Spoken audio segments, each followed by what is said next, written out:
Okay, so you want to own an amusement park. You find a piece of land, you put up some rides, people buy tickets, and the money rolls in. Sounds like one of the most fun businesses in the world, right? You get to be surrounded by roller coasters, happy families, and cotton candy. What's not to love? Here's what's not to love. The land alone can cost you $30 million before a single bolt has been tightened. The first roller coaster you buy can run you $25 million fully installed. And on the day you open your gates for the first time, you will already owe so much money to so many people that a single bad summer could wipe out everything. This is the business of amusement parks. And almost nobody who looks at it from the outside understands what it actually costs to survive inside it. Let's start from the very beginning. Before you can build anything, you need somewhere to build it. And the location you choose will determine almost everything about whether your park ever makes money. Here's the rule that every serious park developer follows. You need to be within a 60 to 90-minute drive of a major city, close enough that families will make the trip on a weekend, far enough that the land doesn't cost you an arm and a leg. If you try to build in a city, the land is too expensive and too small. You can't expand, you can't build parking, you can't grow. If you build too far out in the countryside, you're affordable but invisible. Nobody drives 3 hours for a regional park they've never heard of, so you're looking at suburban corridors. And in the United States and the United Kingdom, those corridors around major metropolitan areas do not come cheap. A small family entertainment center might acquire land for somewhere between $200,000 and $1 million. A mid-sized regional park, the kind with a few coasters and a water section, is looking at anywhere from $3 million to $15 million just for the ground it sits on. A large destination park, you're potentially spending $30 to $50 million before you've broken soil. But the purchase price is just the beginning. First, you need to study the land before you buy it. Environmental impact assessments, soil testing to make sure the ground can hold the weight of your rides, water table analysis, traffic impact studies to satisfy the local municipality. These pre-development costs easily reach hundreds of thousands of dollars, and they happen before a single shovel touches the earth. You haven't built a single thing yet, and you've already spent a fortune. Then there's parking. And this is where most people completely underestimate the footprint of this business. A mid-sized regional park expecting 15,000 visitors on a peak day needs between 4,000 and 5,000 parking spaces. Every space, accounting for driving lanes and pedestrian paths, takes up about 350 to 400 square feet. You do that math and you're looking at between 35 and 45 acres of flat paved land just to store cars. That's land that generates zero revenue. It doesn't have a ride on it, it doesn't have a restaurant on it, it is asphalt. And it costs a fortune to build, maintain, and eventually resurface. And then you need to hold additional land in reserve for the expansion you'll need in 10 years when your current rides become tired and guests stop coming back. Parks that don't buy that buffer land early almost always regret it. By the time they need to expand, a housing development has gone up next door and the price has tripled. Now you have your land. Let's talk about what it actually costs to turn it into something people will pay to visit. Most people assume the rides are the expensive part. They're not. The expensive part is everything underneath, around, and supporting the rides. Civil engineering and infrastructure, the roads, drainage systems, foundations, electrical grid, water lines, and sewage systems consistently account for 50 to 65% of the total construction budget. More than the rides themselves. Here's why. When you build a roller coaster, you're not just installing a machine on flat ground. You are driving deep concrete piers into the earth, sometimes 30 to 40 feet down, because the forces a coaster generates, the lateral push, the vertical drop, the rotational stress at the bottom of a loop, are massive and continuous. Those forces happen hundreds of thousands of times over the life of the ride. If the foundations aren't engineered correctly, the ride fails. Then there are the utilities. A theme park is essentially a small city. It needs its own electrical substation because the power draw is enormous. Modern magnetic launch coasters, the kind that shoot trains from 0 to 70 miles per hour in 2 seconds, draw megawatts of electricity in a single moment. Without your own dedicated infrastructure, you'd cause brownouts in the surrounding neighborhood every time you launched a train. Building that power supply system alone can cost several $million. And then there's the theming. The facades that make one section of your park look like a medieval castle and another like a tropical island. The trees, the landscaping, the hidden speakers in the bushes playing ambient music. All of this costs money that has nothing to do with whether the rides work, but it's what makes guests feel like they're somewhere else, which is what makes them spend more money while they're there. For a mid-sized regional park with a total construction budget of around $25 million, roughly $8 to $9 million goes to rides. about 5 million to civil infrastructure, 3 to 4 million to land acquisition and site preparation, and design fees, engineering consultants, contingency reserves, and pre-opening costs eat the rest. And here's the uncomfortable truth. Cost overruns are the norm, not the exception. Across major theme park developments, overruns average 12 to 22% above the original budget. Build in a contingency. Then add more contingency. Now let's talk about the attractions themselves, because this is where developers make some of their most consequential financial decisions. A small kiddie spinner or carousel runs between $100,000 and $700,000. Water rides like river rapids or log flumes cost between $300,000 and $5 million, depending on length and elaborateness. A family-oriented interactive dark ride, where guests sit in a moving vehicle and shoot targets projected on screens, runs anywhere from $500,000 to $4 million. A standard regional steel roller coaster from a manufacturer like Vekoma, Mack Rides, or Bolliger and Mabillard runs between $5 million and $30 million for the hardware alone. But by the time you add shipping costs, import tariffs, foundation engineering, electrical installation, and surrounding theming, a $15 million coaster easily becomes a $25 million installed asset. And then there are the mega attractions. Universal's Hagrid's Magical Creatures Motorbike Adventure at Universal Orlando reportedly cost around $300 million.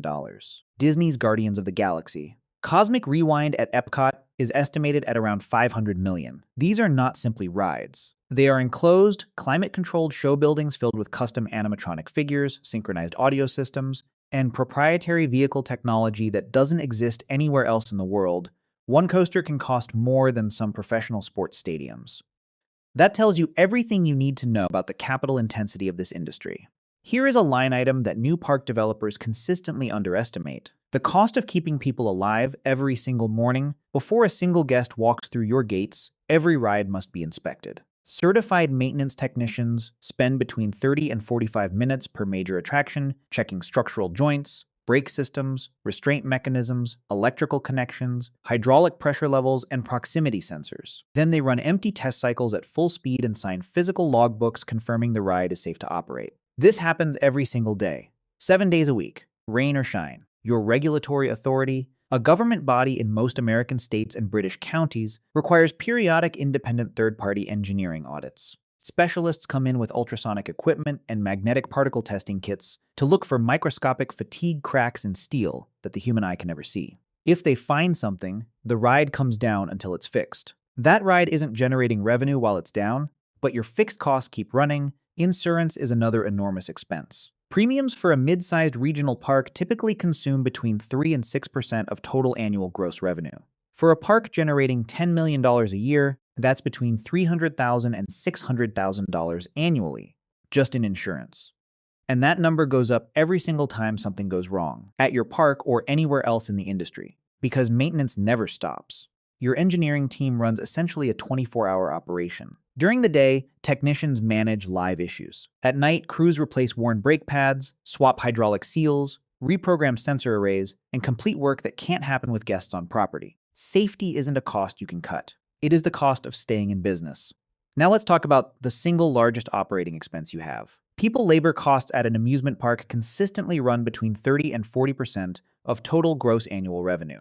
At a large destination resort employing 10,000 to 20,000 people, that is a staggering payroll. Think about every job required to run a single day. Ride operators at every attraction. Maintenance engineers on every shift. Janitors continuously working through the crowd. Performers and character actors. Chefs, line cooks, food cart operators, security personnel, registered nurses and EMTs, IT technicians, marketing staff, accountants, lawyers, HR teams, management at every level. A ride operator isn't someone you point at a coaster and tell to push the green button. They need to understand emergency evacuation procedures, restraint verification protocols, what to do if the ride stops mid-cycle, and how to manage a queue line during a crisis. That training takes time and money every single season. Then there's the seasonal problem.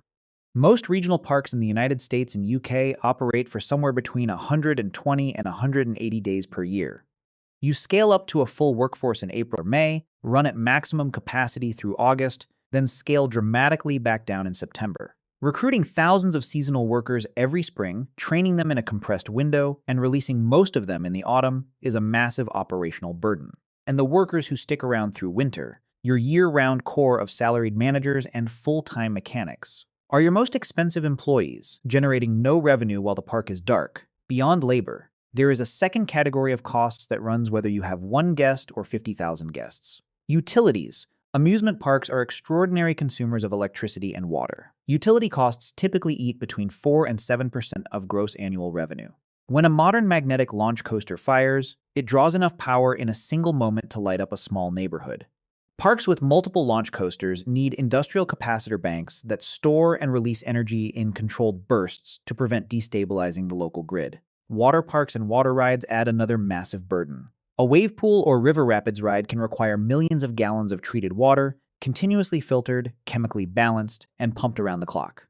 Waste disposal, diesel fuel for maintenance vehicles, fiber optic internet for your point-of-sale systems, lighting, all of it adds up to a utility bill that is permanently, immovably, a major line item in your monthly budget. And the lights don't go off when it rains. Here's where the business gets genuinely interesting. The way parks price their tickets is far more sophisticated than most people realize.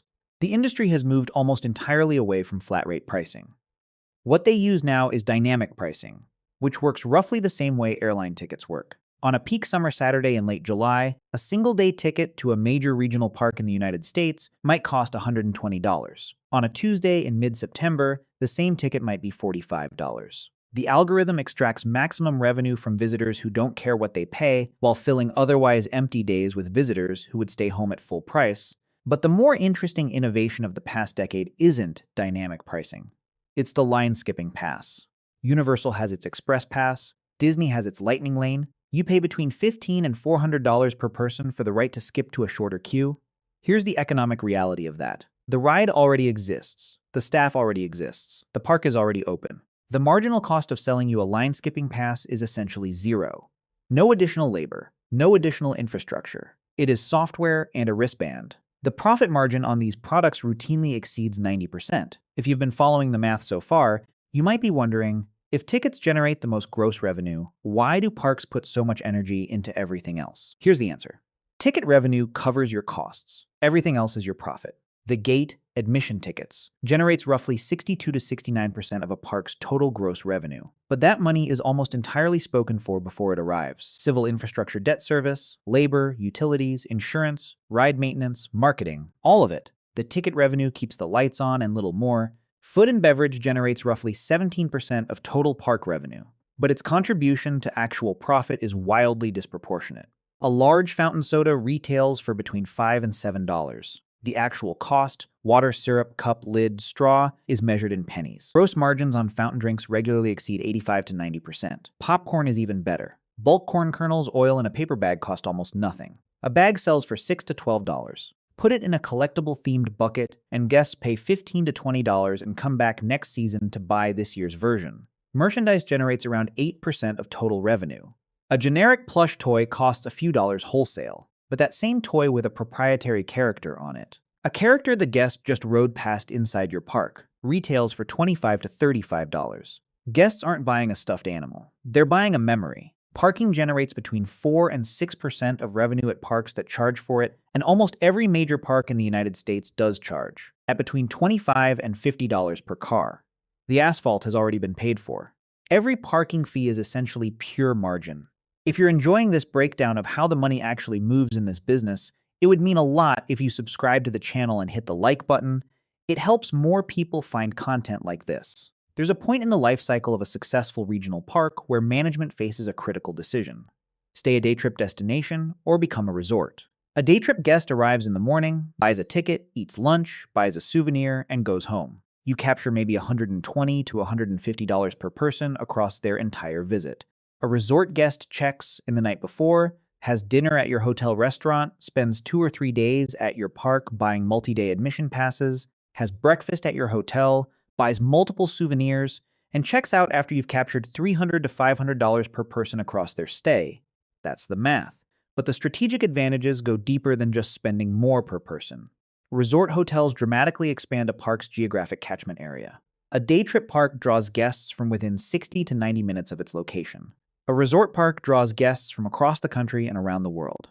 The moment you add hotel rooms, you start appearing in travel planning websites, airline booking packages, and vacation bucket lists that a regional park never reaches. On-site hotels also create what the industry calls a captive spending environment. When your guests are staying at your hotel, eating at your restaurants, and riding your shuttle buses, 100% of their vacation dollar stays within your ecosystem. No competing restaurant next door, no discount souvenir shop across the street. It's all you. Operating profit margins on well-run themed resort hotels routinely run between 30 and 40%. And during bad weather, which can devastate a day trip park, hotel guests stay in the resort and keep spending even when rides are closed. The hotel is a financial shock absorber. This is an industry where a thunderstorm can cost you hundreds of thousands of dollars in a single afternoon. Your cost structure is largely fixed, but your revenue is entirely variable. Whether you have 30,000 guests or 3,000 guests on a given day, you still owe the same staff hours, the same utilities, the same insurance, the same debt service. Heavy rain forces the closure of your most important rides. High-speed outdoor coasters can't operate because water affects braking performance. Lightning detected within 5 to 10 miles triggers mandatory shutdowns of all outdoor rides. Extreme heat drives families to stay home in air conditioning. Hurricanes force multi-day closures. Winter freezes crack underground plumbing. Smart operators use predictive meteorology software to adjust staffing dynamically before a rainy day begins. They invest in indoor attractions that stay open regardless of weather. They issue rain check vouchers instead of cash refunds, keeping capital inside the business, but there is no fully hedging against weather. It remains one of the most unpredictable and financially consequential forces in the entire business. A typical regional park in the United States operates somewhere between 120 and 180 days per year. 6 months of serious operation, clustered around summer with shoulder periods in spring and fall. For the other 6 months, the park is either partially open for special events or completely dark, but it still owes money. Property taxes keep accruing. Security personnel keep the facility safe from vandalism and weather damage.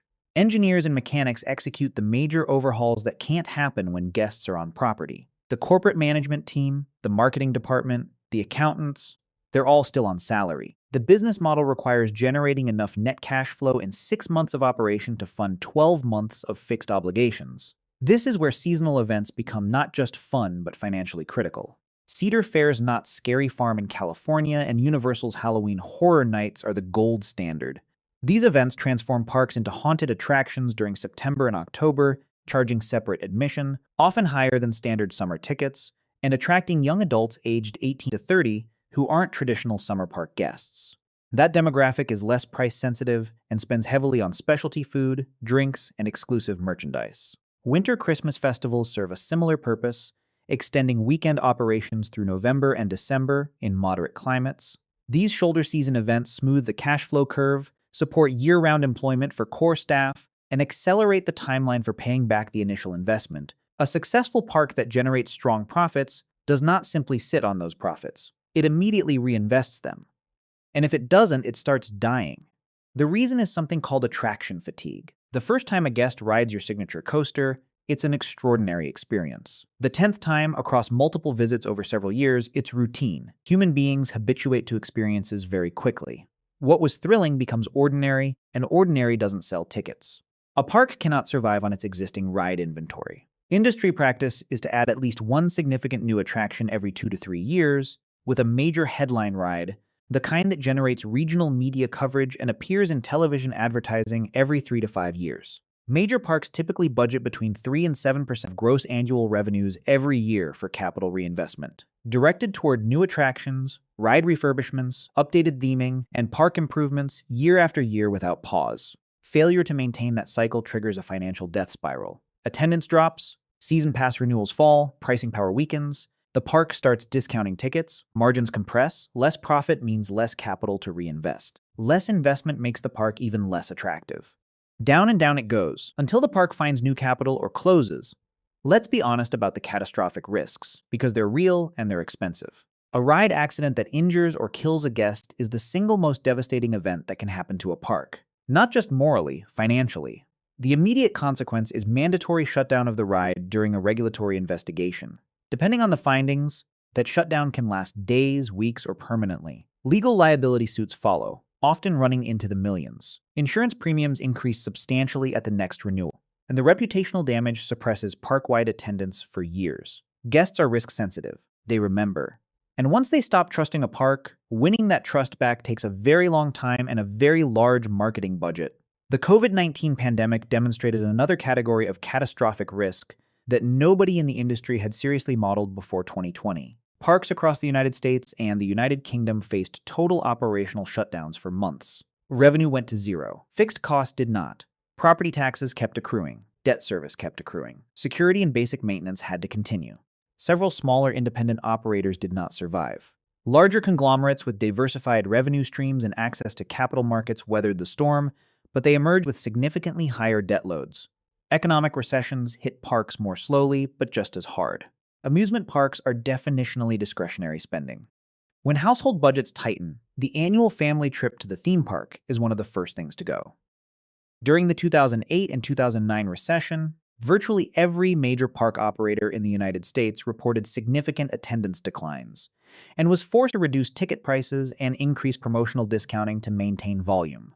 Let's put the entire picture together with honest numbers. Take a mid-sized regional park that costs $60 million to build. In a good year, it might generate $22 million in gross revenue.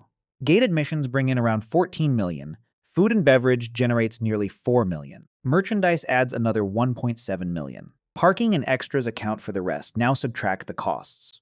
Labor at 35% of revenue runs to about $7.7 million.